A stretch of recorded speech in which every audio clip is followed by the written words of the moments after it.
With Season 2 for Granblue Versus coming soon, I thought I'd make a wish list of characters that I would personally like to see. Starting with Seven, of course. This character being on my wish list is probably not a surprise, and he's probably a character on most people's wish list as well. I think when they first announced Henri or Uno, everyone's collective thoughts were, huh? Where's Seven? I don't think it's unfair for me to say that Uno is probably the most boring Eternal out of the group despite the importance of his status as a character. Seven, on the other hand, is the leader of the group, has a fun personality, and adding a laid-back chill character could be a nice contrast to a lot of the members in the roster. Now, the only issue that I think I would have with them adding Seven is the fact that they already have a ton of regular sword users, so to differentiate Seven from all the other sword-holding users could prove to be a bit of a challenge. But at the same time, how could we not have the most popular Eternal? You know what, Cygames? I'll bargain. We might not get 7, but at least give us 8, my personal favorite. With Mia's dominance in Season 1, I was really hesitant to put this next character on my list, but I want Kaim. Now, speaking from a visual standpoint, I like Kaim's design a lot. It reminds me a lot of Killua from Hunter x Hunter, and I think his smaller frame reminds me of Chris from the King of Fighters series. And honestly, I'm a degenerate Rushdown player. I can really visualize Kaim playing in this style, working alongside his primal beast, the Hanged Man. But I also just like his lore as a character. The story is kind of dark, pushing everyone to their death, killing his former family because of how happy they were to have gotten rid of him, and then the Hanged Man making a pact with Kaim to get rid of his old memories so he can live as a child, quote, untainted by his previous life. Not many singular character episodes in Granblue Fantasy can get me invested like this, and I think it would be great to have more characters with great lore be a part of the Versus universe, but let's be honest, they're probably adding Maria Theresa or Phrox over my boy. Honestly, this wishlist character doesn't exactly need to get in because Narmaya does everything she wants to do and lore-wise is better than her at it. But Azusa is cool enough for me not to care. Now, from a pure gameplay perspective, there aren't many katana characters despite it being a main weapon type of the gacha game. Besides Narmaya, I guess if we were stretching the definition, 2B and maybe Lucilius, if we were to think about Lucio and how he's a katana character, I think we need more of them. Now, I'm saying this with the full knowledge of them not adding a harp character into the game, and really we don't need another katana character when Narmaya does fill in a lot of the fantasies that a katana specialist might have.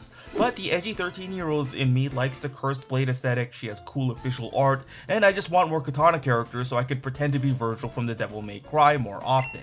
But I'll keep it real with y'all, she's not getting in, and I'm okay with it. I just want to throw this out there on the negative chance that someone might listen.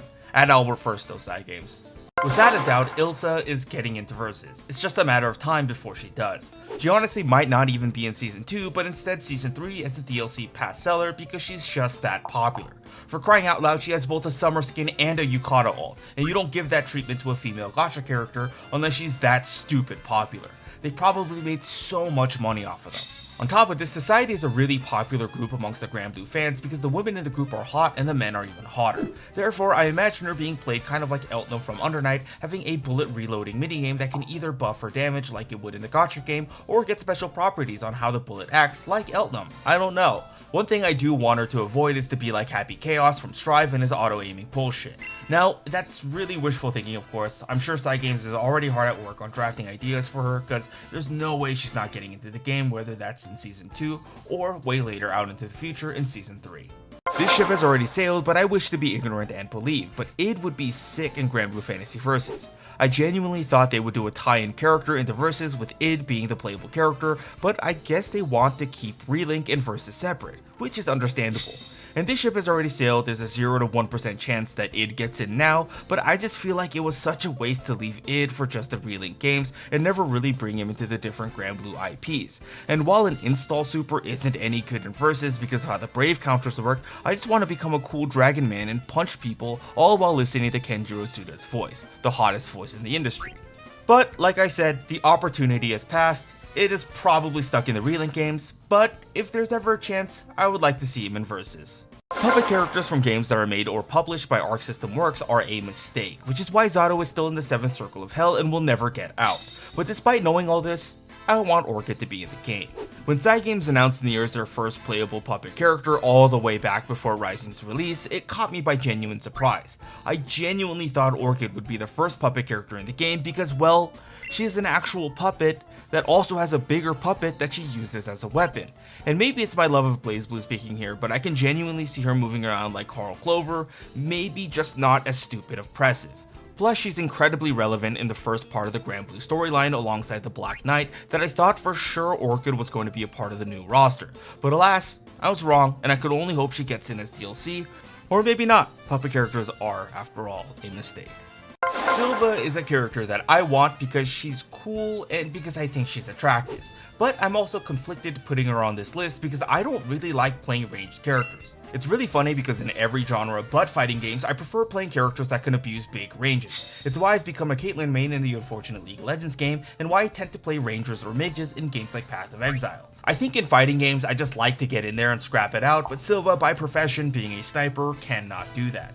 But despite that, she was one of my favorite cards in Shadowverse, despite being awful at Portalcraft. Her design hits the aesthetic that I really like, attractive lady holding a big gun, and she has to be popular by some metric, since, like Ilsa, has both a Summer ult and a Yukata ult. She also ranked relatively high amongst North American, South American fans, so maybe she has a good chance of getting in, and maybe it's high time I learned to play a zoner that isn't Flav.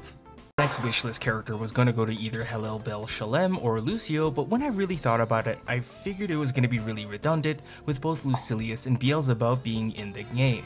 So when I put more thought into it, Eliza was a character that came into my mind.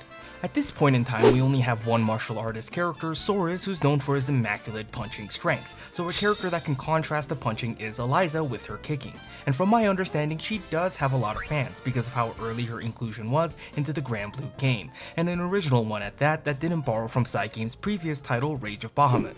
Plus, her silhouette as a character when it comes to animations can prove to be really interesting thanks to her long hair, reminiscent of Striker from DNF Duel, but really, just more characters that punch and kick in the roster would be really cool.